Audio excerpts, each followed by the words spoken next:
ये मटकी देख रहे हैं आप, इसमें जल रखा जाता है। जल जो शुद्ध रहता है, शीतल रहता है, जल जो प्यास बुझाता है। पर सोचिए, यदि इस मटकी की माटी ठीक ना हो, यदि इसे भली प्रकार रौंदा ना गया, आकार देकर इसे अग्नि पर ठीक से पकाया ना गया हो, तो क्या होगा?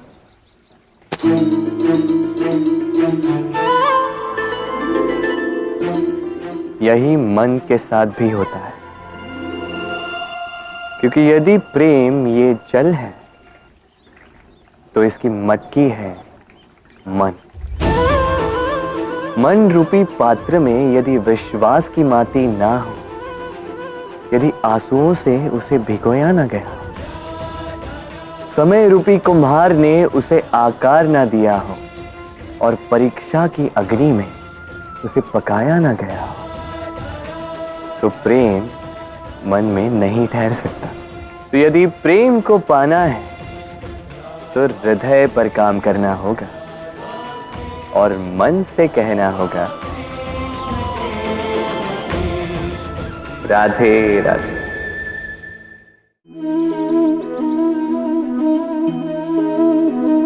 मेरे आसपास ये वृक्ष, ये पौधे, ये पुष्प देख रहे हैं आप, है ना सुंदर? क्योंकि आपने इन्हें देखा है। इसी प्रकार जब प्रेम की बात आती है, लोग किसी का मुख स्मरण कर लेते हैं। ऐसी आंखें, वैसी मुस्कान, तिरछी भ्रूकुटी, घने केश, पर क्या यही प्रेम का अस्तित्व है? नहीं, ये उस शरीर का अस्तित्व है जिसे हमारी आंखों ने देखा और हमने स्वीकार कर लिया। परंतु प्रेम भिन्न है। प्रेम उस वायु की भांति है जो हमें दिखाई नहीं देता, किंतु वही हमें जीवन देता है। संसार किसी स्त्री को कुरूप कह सकता है, क्योंकि वो उसे अपनी तन की आंखों से देखता है, परंतु संतान उसी माता को संसार में सबसे सुंदर समझती, क्योंकि वो भाव से जुड़े। तन की आंखों से देखोगे तो वैसे भी पहचान नहीं पाओगे जैसे राधा मुझे पहचान नहीं पाई। इसलिए यदि प्रेम को समझना है तो मन की आंखें खोलो और प्रेम से कहो, राधे राधे।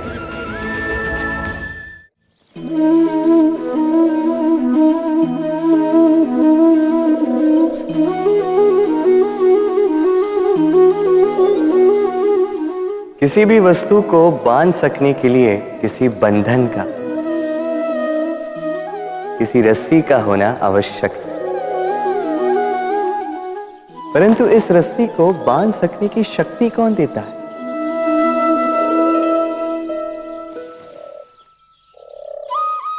वो धागे जिनसे जुटकर ये रस्सी बनी।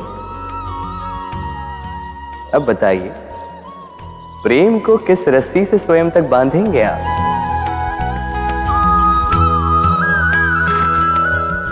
प्रेम बनता है विश्वास से, और विश्वास की डोरी के धागे सत्य के धागों से बुने जाते हैं।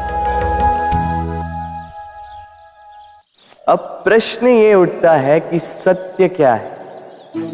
वो जो हमने देखा, वो जो हमने सोचा? नहीं, हमारा सत्य वो है जिस पर हमने विश्वास कर लिया, और विश्वास वो जिसे हमने सत्य समझ लिया। वास्तविकता में सत्य और विश्वास दोनों एक ही सिक्के के दो छोर हैं।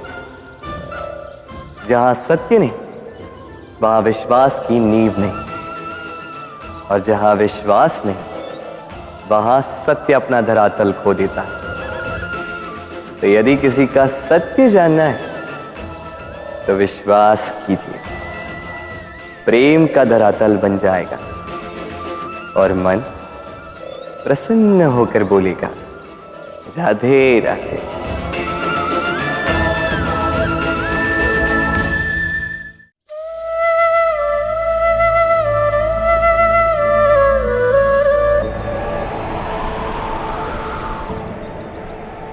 जब भी प्रेम की बात आती है, हम सबसे पहले मन में एक नायक और एक नायिका का चित्रण कर लेते हैं।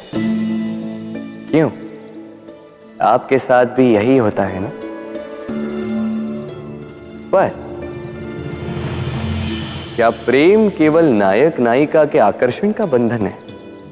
नहीं, प्रेम तो परिवार से हो सकता है, माता पिता भाई बहन से हो सकता है, सखा मित्रों से हो सकता है, देश और जन्मभूमि के लिए हो सकता है, मानवता के लिए हो सकता है, किसी कला के लिए हो सकता है, इस प्रकृति के लिए हो सकता है।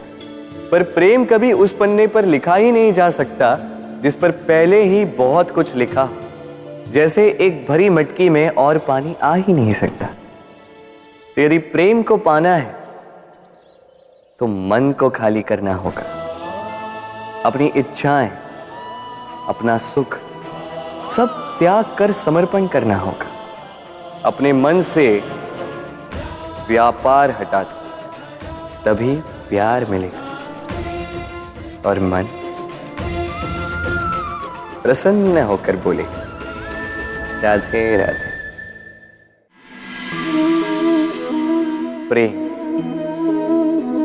प्रेम विधाता की सबसे सुंदर कृति, परंतु हर कृति को संभालना पड़ता है। अब इसी मूर्ति को देख लीजिए। जब कलाकार ने इसे रचा तब ये बहुत सुंदर थी, परंतु इसके पश्चात इसे संभाला नहीं गया। इसके स्वामी ने इसके देखभाल का कर्तव्य ठीक से नहीं निभाया और अब ये मूर्ति असुंदर लगने लगी। इसी प्रकार केवल कह देने से प्रेम नहीं हो जाता। इसके लिए आपको अपने कर्तव्यों को पूर्ण करना होगा। तो देश की रक्षा, परिवार और संबंधियों की सुरक्षा, संतान को संस्कार, जीवन साथी का आभार, ये कर्तव्य जब तक नहीं निभाओगे प्रेम से दूर होते जाओगे। तो यदि प्रेम का अमृत पाना है तो कर्तव्य की अंजलि बनानी होगी और मन से कहना होगा, राधे राधे। प्रेम संसार का सबसे पवित्र बंधन है, पर सच पूछो तो ये बंधन से मुक्ति है, स्वतंत्रता है।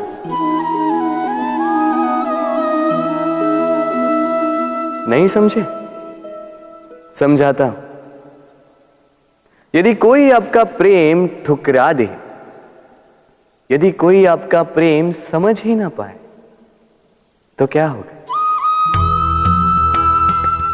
कुछ उदास हो जाएंगे, कुछ छल करके प्रेम पाना चाहेंगे, तो कुछ बलपूर्वक प्रेम पर अधिकार करना चाहेंगे। किंतु यह आवश्यक नहीं कि जिससे आप प्रेम करते हो उसे भी आपसे प्रेम, क्योंकि प्रेम कोई वस्तु नहीं है, न राज्य है न धन जिसे आप बल से अपने वश में कर सको। प्रेम वो शक्ति है जो आपके लिए हर बंधन तोड़ सकती है, किंतु स्वयं किसी बंधन में नहीं फंसती। तो जिससे भी आप प्रेम करते हो उसे स्वतंत्र छोड़ दीजिए, क्योंकि स्वतंत्रता ही वो भाव है जो जीव को सबसे अधिक प्रिय है। प्रेम सच्चा होगा तो उसे अवश्य समझ में आए। तब तक के लिए निस्वार्थ भाव से प्रेम कीजिए। स्वार्थ हट जाएगा तो प्रेम आ ही जाएगा और मन प्रसन्न होकर बोलेगा, राधे राधे।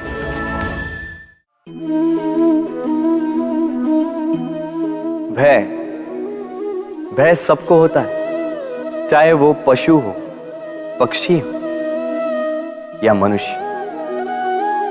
वास्तविकता में मनुष्य भय को अपने साथ लेके ही जन्म लेता है। तो इस भय से, भय कैसा? यदि भय बुरा भाव होता तो क्या इसे हम अपने साथ लेके जन्म लेते हैं? वास्तविकता में भय हमें आगे बढ़ने के लिए प्रेरित करता है। अब देखिए, जीवन जाने का भय आपसे स्वयं की सुरक्षा करवाने का प्रयास करता है। अपमान का भय सदाचार की ओर बढ़ाता है। किसी प्रिय को खो देने का भय उसके लिए कर्तव्य पालन करने को प्रेरित करता है। किंतु ये भय बुरा तब हो जाता है जब आप इसे अपने ऊपर हावी हो जाने देते हैं, इसके लिए कुछ प्रयास नहीं कर पाते। इसलिए यदि इस भय को उपयोग में लाना है, आपको स्वयं इस भय के ऊपर हावी हो जाना होगा। तो तोड़ दीजिए भय की सीमाएं। अपनी आत्मा को छोड़ के किसी और के समक्ष सर मत झुकाइए और स्मरण रखिए, जब अंधकार से डरना छोड़ दोगे तभी दीपक बनकर प्रकाश दे पाओ। राधे राधे।